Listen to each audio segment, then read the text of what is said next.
जब भी गया धाम का नाम सुनते हैं तो पितरों की मुक्ति का स्मरण अपने आप हो जाता है।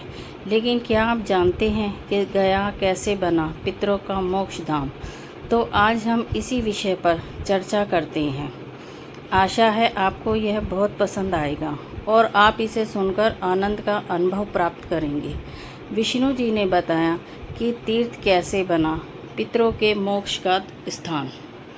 बैकुंठ धाम के दिव्य प्रांगण में चारों ओर अनंत प्रकाश और मधुर वेद घोष गूंज रहा था। महागरुड़ जी भगवान विष्णु के चरणों में बैठे हुए थे। उनके हृदय में एक प्रश्न लंबे समय से उठ रहा था, जो आज वे श्री हरि से पूछने ही वाले थे। विनम्र स्वर में गरुड़ जी बोले, हे नारायण, लोक में एक नगर की महिमा बार बार सुनने को मिलती है, जिसका नाम है गया धाम। कहते हैं वहाँ पिंडदान और श्राद्ध करने से पितृ तृप्त होकर मोक्ष को प्राप्त कर लेते हैं। मनुष्य ही नहीं, देवता और ऋषिगण भी उसे स्थान का वंदन करते हैं। हे प्रभु, यह कौन सा रहस्य है? गया नगरी को इतना अद्वितीय त्याग मोक्षदायिनी बनाने वाली शक्ति कहाँ से आई? भगवान विष्णु ने गरुड़ की ओर स्नेहपूर्वक दृष्टि से देखा। उनके मुखमंडल पर दिव्य आभा झलक रही थी और बोली, हे गरुड़, तुम्हारा प्रश्न अत्यंत पवित्र है। वास्तव में गया नगरी का महत्व अद्भुत और दिव्य है। इस पावन स्थल के पीछे एक गहन कथा छिपी है। इसे सुनने मात्र से ही मनुष्य के सब पाप नष्ट हो जाते हैं। मैं तुम्हें बताता हूँ कि गया धाम कैसे मोक्ष का द्वार बना। भगवान श्री हरि विष्णु से बोले, हे पक्षी राज गरुड़, हमारे सनातन धर्म की यह विशेषता है कि हर पर्व, हर स्थान और हर परंपरा के पीछे कोई न कोई गहन आध्यात्मिक रहस्य छिपा है। जब भी हम गया नगरी का नाम सुनते हैं तो सबसे पहले पितरों की मुक्ति का स्मरण अपने आप हो जाता है। लेकिन क्या आप जानते हैं कि यह महान तीर्थ धाम आखिर कैसे बना? इसमें रहस्य छुपा हुआ है। एक अद्भुत पौराणिक कथा में मैं ऐसे दैत्य की कथा जिससे अपने त्याग और भक्ति से पूरी पृथ्वी को पावन बना दिया। यह वही दैत्य है जिसे संसार गयासुर के नाम से जानते हैं। दैत्य का नाम सुनते ही मन में आतंक, पाप और अत्याचार की छवि आती है। लेकिन जैसे गंदे कीचड़ में सुंदर फूल कमल खिलता है, उसी प्रकार दैत्य वंश में भी इस संसार के कई भक्त और धर्मात्मा दिए, जैसे प्रहलाद और राजा बलि। इन्हीं भक्तों की श्रेणी में एक और पावन नाम आता है, गया या गयासुर। गयासुर का जन्म भले ही दैत्य कुल में हुआ था, लेकिन उसका हृदय जन्म से ही परमात्मा की भक्ति में डूबा रहता था। उसके जन्म के विषय में अनेक मत प्रचलित हैं। सनत कुमार और देवऋषि नारद के वार्तालाप में उल्लेख आता है कि उनकी उत्पत्ति स्वयं ब्रह्मा जी से हुई थी। वहीं दूसरी मान्यता के अनुसार वह महर्षि कश्यप और तिथि वंश से संबंधित था, जो दैत्य का कुल माना जाता था। चाहे उसका जन्म कहीं से भी हुआ हो, लेकिन उसकी आत्मा ईश्वर प्रेम से भरी हुई थी और उसका शरीर अत्यंत विशाल था। पौराणिक ग्रंथों के अनुसार उनका शरीर 125 योजन लंबा और 60 योजन चौड़ा था। एक बार गयासुर ने कठोर तपस्या करने का निश्चय किया। वह कोलाहल पर्वत पर गया और हजारों वर्ष तक भीषण तपस्या करता रहा। उसकी तपस्या से पूरी सृष्टि प्रभावित हो गई।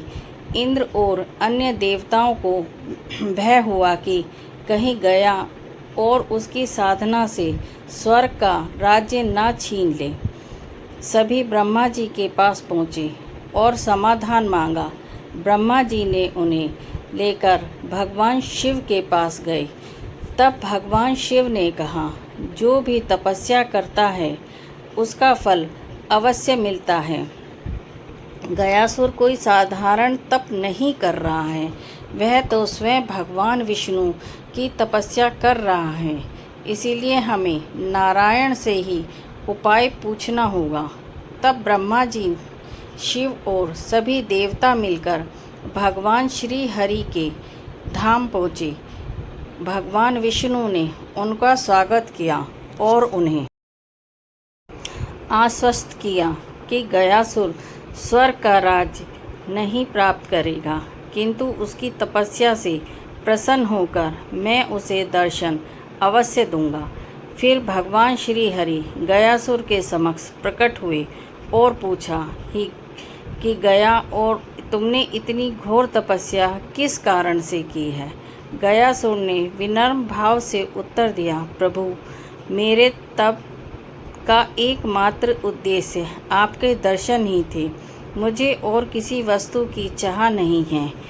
उसकी निर्मल भक्ति और सच्चरित्रता देखकर भगवान विष्णु अत्यंत प्रसन्न हुए और उसे कोई भी वर मांगने को कहा। अब गयासुर मन ही मन विचार करने लगा कि मैं अपने लिए क्या मांगूं। यदि मेरा जीवन दूसरों के कल्याण के काम में आ सके तो यह सबसे अच्छा बड़ा वरदान होगा। यही सोचकर उसने कहा, हे सर्वेश्वर, यदि आप मुझे कुछ देना ही चाहते हैं तो यह आशीर्वाद दीजिए कि मेरे दर्शन मात्र से ही प्रत्येक जीव मोक्ष को प्राप्त कर लें। भगवान श्री हरि ने उसकी निश्चल भावना देखकर ही उसे वरदान प्राप्त कर दिया। अब स्थिति यह हो गई, जो भी प्राणी गयासुर को देखा वह तुरंत बैकुंठ लोक को चला जाता। जब सब प्राणी बैकुंठ जाने लगे तो यमपुरी सूनी हो गई, धर्म का संतुलन बिगड़ गया। यहाँ तक कि पापी लोग भी निर्भय होकर पाप करने लगे, क्योंकि उन्हें विश्वास था कि गयासुर को देखकर उन्हें मोक्ष मिल ही जाएगी। इस प्रकार जो वरदान जीवों के कल्याण के लिए मांगा था वही उनके लिए अभिशाप बन गया। सृष्टि में बड़ी अव्यवस्था फैल गई और समस्त देवता पुनः भगवान श्री हरि के शरण में जाकर बोले, हे प्रभु, आपके ही वरदान के कारण यह संकट खड़ा हुआ है, कृपया इसका समाधान कीजिए।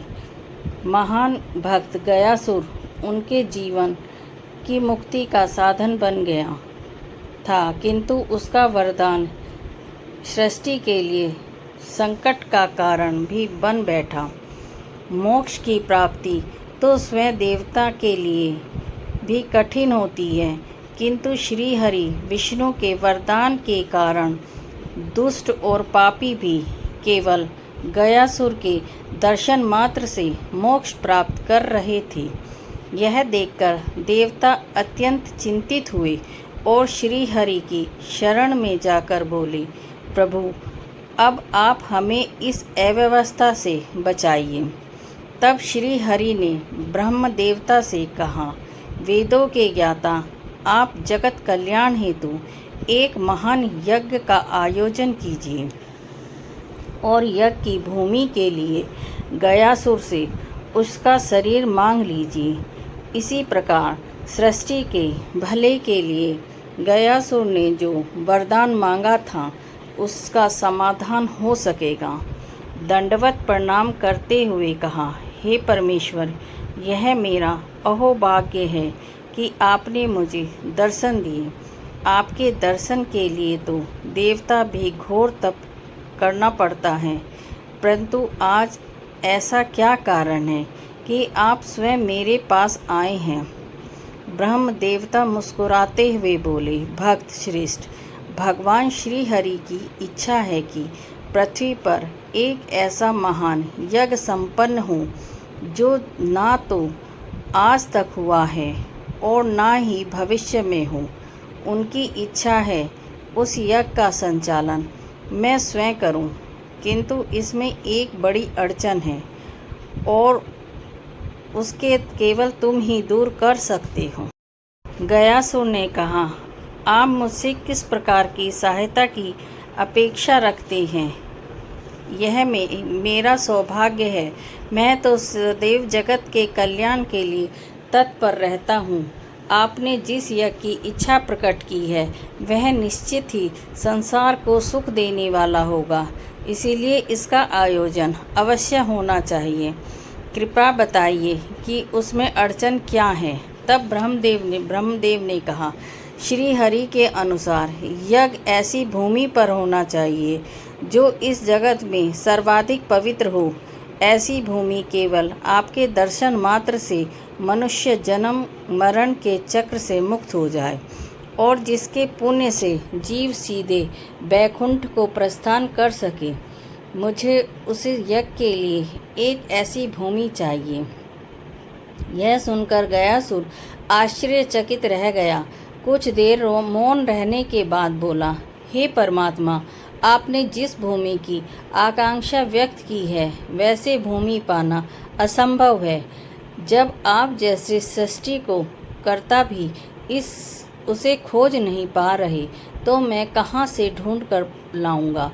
किंतु मुझे स्मरण आता है कि एक ही स्थान ऐसा है जो आपकी सभी शर्तों को पूरा कर सकता है और वह है मेरा शरीर।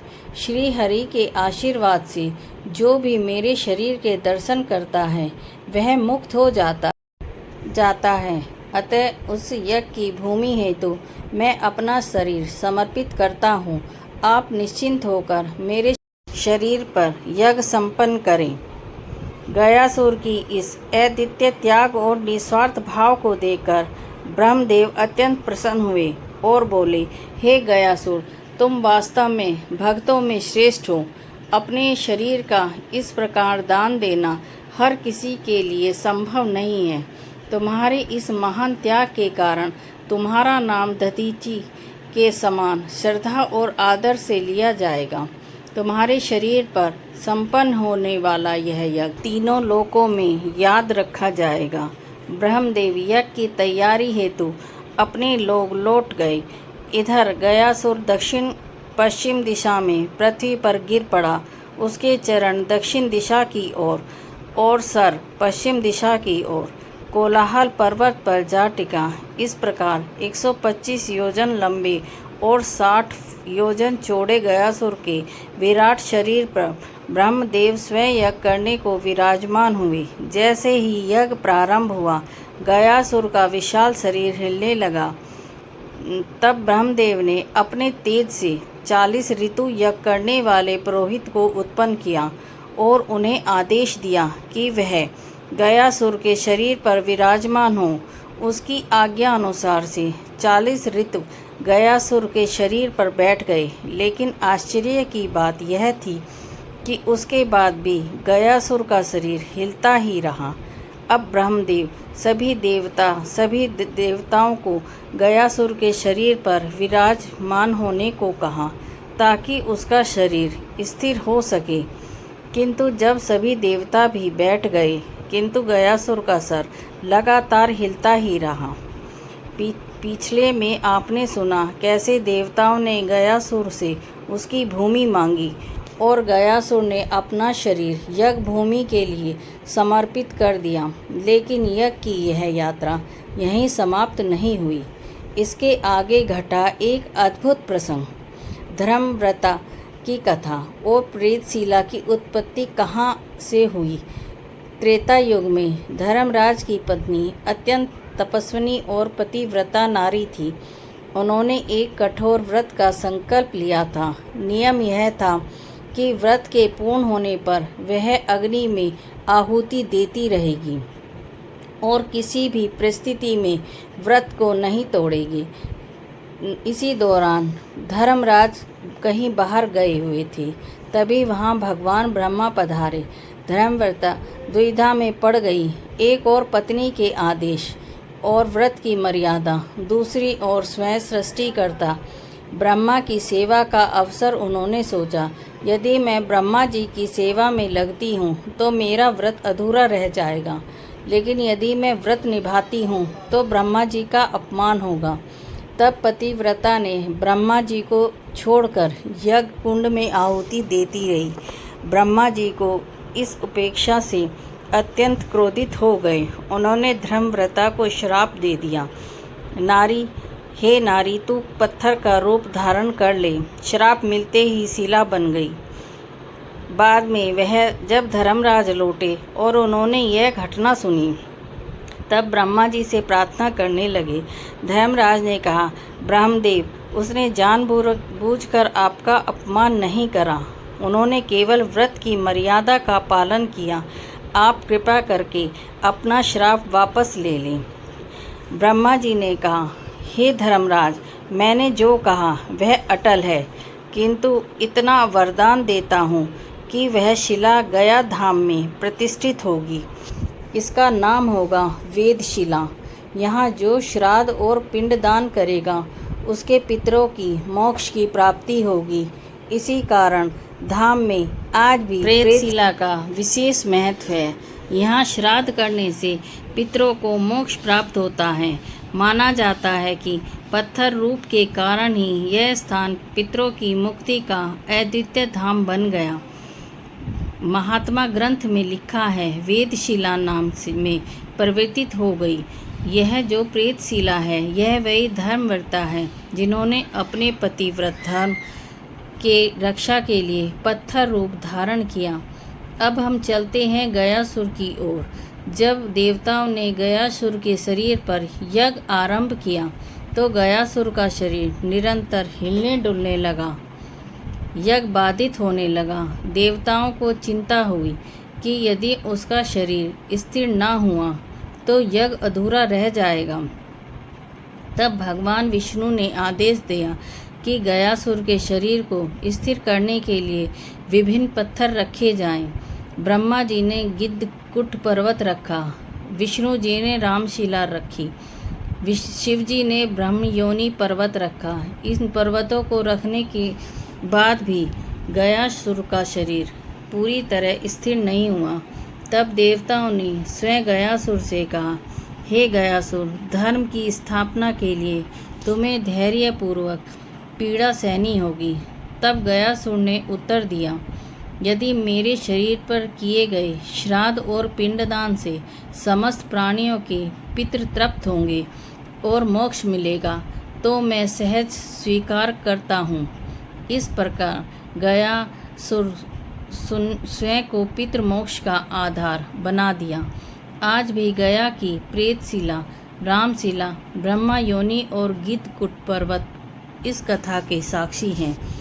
हर हर महादेव। दोस्तों, यदि यह प्रसंग आपको अच्छा लगा तो आप इसे लाइक कीजिए, सब्सक्राइब कीजिए और अपने दोस्तों में शेयर कीजिए और हमें ऐसी ही प्रेरणादायक कथा बनाने के लिए प्रेरणा दीजिए। हर हर महादेव।